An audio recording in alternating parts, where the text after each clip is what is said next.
hope for the best, but plan for the worst. Let me say that again. Hope for the best, you hope for the best, but deep down, you find that you're planning for the worst. Do you do that? We can hear the ridiculousness of that when I say it. Let me say it again in case you're coming in a little bit late. How many times have you heard people say, just hope for the best, but plan for the worst? Excuse me. My name is Felicia Searcy, your Dream Life Activator. It is my joy to be your partner in believing. And I'm actually choking on that statement. Hope for the best and plan for the worst. So let me take a drink here. Out of my new coffee cup that my husband gave me for Christmas. You know, we've heard that, and you may have even said it yourself and think that this is a smart thing to do. Well, here's the thing I want you to hear about that, especially when we are on the front end of this amazing new year. Whatever you plan for is what you create. Even if things go according to plan, you know, according to what you're hoping for, you are in the experience of hoping, of expecting the worst. You are in the experience of holding your breath and waiting for the other shoe to drop. In this live, I want to help you understand, number one, the fallacy of that statement. Number two, how to recognize when you're actually in it, because it's so subtle. It's so subtle. In fact, we're in the middle of when we're not in the middle, I'm on the front of a new initiative for our business this year. And I realized this morning that there's a little part of me that's looking for a plan B, that I'm looking for a back door, that there's a part of me, not a lot of me, but a part of me that is expecting it not to work. And I was like, wow, you know, it's just so insidious.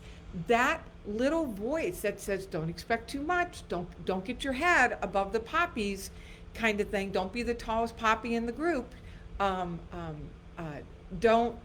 you know, just don't, whatever it is, just don't. It's so insidious. And so it's not a matter of that it's showing up, it's a matter of learning how to recognize when it does show up and then what to do when you hear that voice. So let's tackle hope for the best, but plan for the worst in this live today.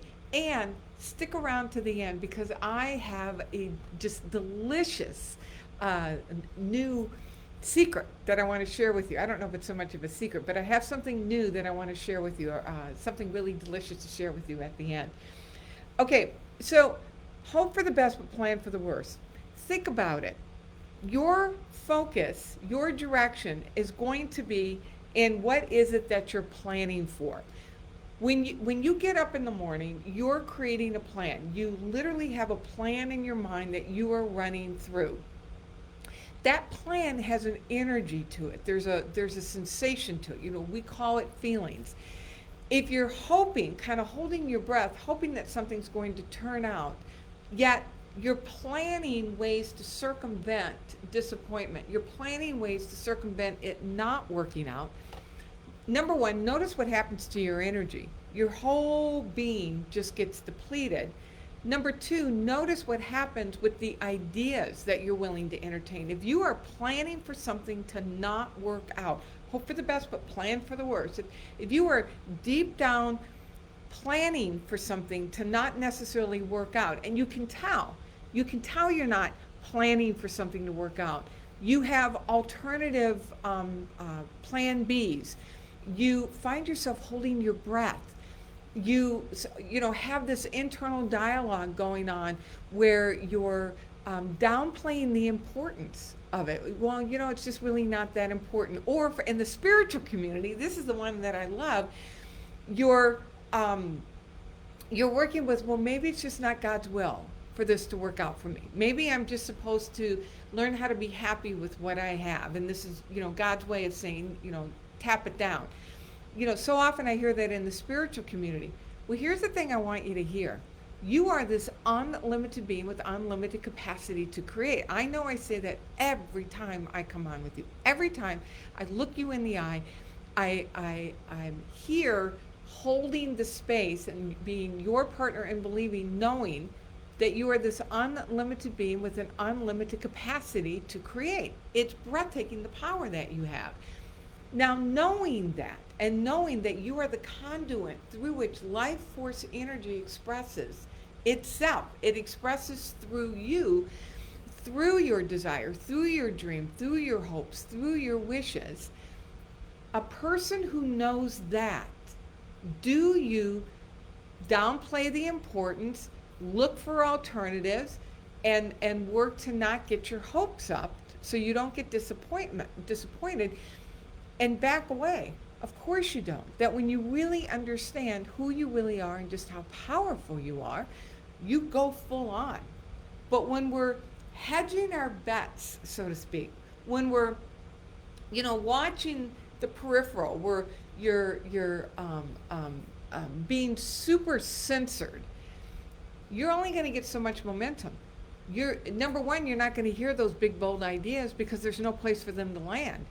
And even if you did hear them, you wouldn't act on them.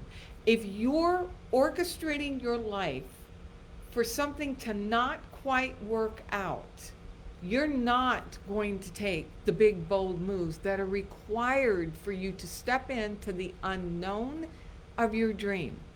Here's the thing about your dream. Your dream is unknown. You don't know how to do your dream, and you have no guarantee that it's going to work out. It's that lack of guarantee that causes people to hunker down and water down their effort. It's not just that you water down your dream, but you water down your effort. And when you're looking for something that will maintain consistency, predictability, safety. Your dream is not safe. Your dream demands that you take a risk. And in order to take a risk, you have to be able to see it working out. You will not take a risk if somewhere inside of you, you are orchestrating for the worst. You're going to withhold your effort. You're going to withhold your momentum. You're going to withhold your brilliance. There's a part of you that's afraid to put it all out there. If you put it all out there and it doesn't work, then what? Then what's going to happen? So hope for the best and plan for the worst is actually one of the worst things you can do if you're truly serious about building your dream. And here's the other thing. The universe supports people that are deeply committed. The universe deeply is there when you have to be in for the universe to be in. So when you're hedging your bets, as one of my spiritual teachers says, or you're looking around trying to orchestrate your forward motion in a way to minimize risk, to minimize harm, the universe is not going to bring you the brilliant ideas that you need to keep your momentum going. You are not going to have the energy, the boldness, the confidence to take those action steps that are required to move out of what currently is in order to be able to create what's seeking expression through you. So this is when you start stacking the evidence of why it's not going to work, and you slow down your momentum, you get discouraged, you get frustrated, and you get stuck. This is what stuck looks like. When deep down, you're not really expecting it to work out. So when we're right here at the front end of the year, look at what you would love to create. End of 2022, it all worked out. You and I are in this conversation. Put in the comment section right now. What is it? What's one thing that you would love to create? Many of you are business owners. What's one goal, one achievement, one sign of impact that you would love to create over this next year? If you're daring and you want to celebrate and be honored and be shored up by this community, put it in the comment section. Share it with us in the comment section. Now, as you're writing that down, whether you're writing it in the comment section or on a piece of paper in front of you, I encourage you to write it down if you haven't already done so. I want you to, and you don't have to put this in the comment section if you don't want to, but deep down, on a scale from 1 to 10, let's do it this way. on a scale from 1 to 10, how much confidence do you have that you will achieve that? On a scale from 1 to 10, 1 being, why even bother? There's no way. I can't even let myself think about that. And 10 being 100%, I'm in, and every fiber of my being knows it's done. I'm living in the state of it being done. Where are you on that scale from 1 to 10? Again, you don't necessarily have to put this in the comment section, but I want you to just be aware, because the first step in changing this is the awareness of where are we in terms of our conviction of, I got this. And here's the thing I really want you to pay attention to. It's so subtle. That voice that says, don't get your hopes up too much. Plan for, have a plan B, tap it down. It doesn't really matter anyway. You can feel it and hear it. You can hear it in your thought process, and you can feel it in your body. And you can feel it in your body when you hesitate, when you hold back, when you ignore ideas that are percolating, when you get confused. Man, confusion is a major barrier for moving forward. And it's that part of you that is planning for the worst, because how can you be 100% certain if there's a part of you that's planning for the worst? And so there's confusion about what is it that you really want to do. So those are the things, those are the signals that you want to pay attention to. Notice your language. In your language, are you kind of sitting back and with a wait and see attitude? Do you find yourself saying, so far so good? Do you find yourself bracing for the worst and stacking the evidence? Oh my God, see, I told you this isn't working. You want to really pay attention to the subtleties of those kind of engagements with whatever the situation is in your body, because that's the feedback that tells you, yep, I'm all in, or nope, you know what, kind of hedging my bets here, kind of have a wait and see attitude. Now, that's what to pay attention to see if in fact you're doing it. But now let's talk about how to shift this, how to be proactive. And this is a daily activity. You can't just do this once or twice. This discipline that I'm getting ready to share with you, and I've shared some parts of this with you before, but this is, and I'm saying it again because of the repetition, because this is what you're doing every morning, and actually several times throughout the day. This is your touch point where you're bringing yourself back to this in order to be the woman, be the man who owns your future, who's walking into your future as it's already done.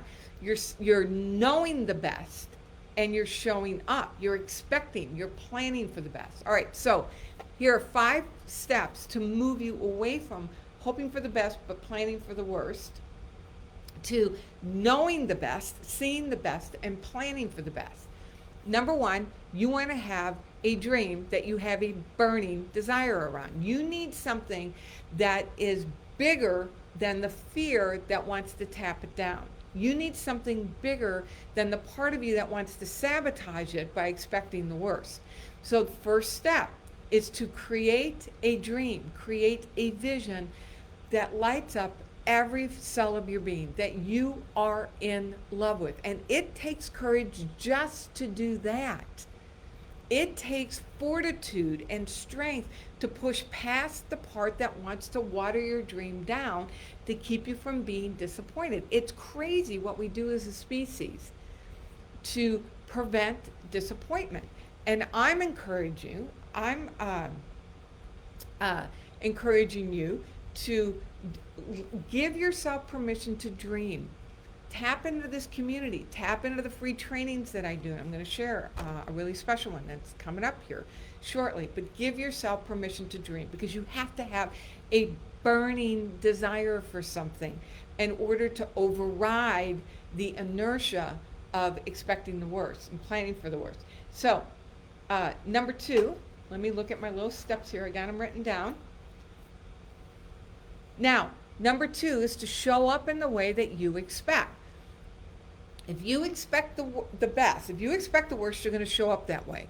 You're withholding yourself, you're tentative, you're hesitant, you're making sure all your ducks are in a row in order for you to stay safe, in order for you to keep from getting disappointed. When you have that dream, when you have that vision, and you are planning for the best, that person shows up in that particular way. That person shows up from a state of assuredness. There's a conviction.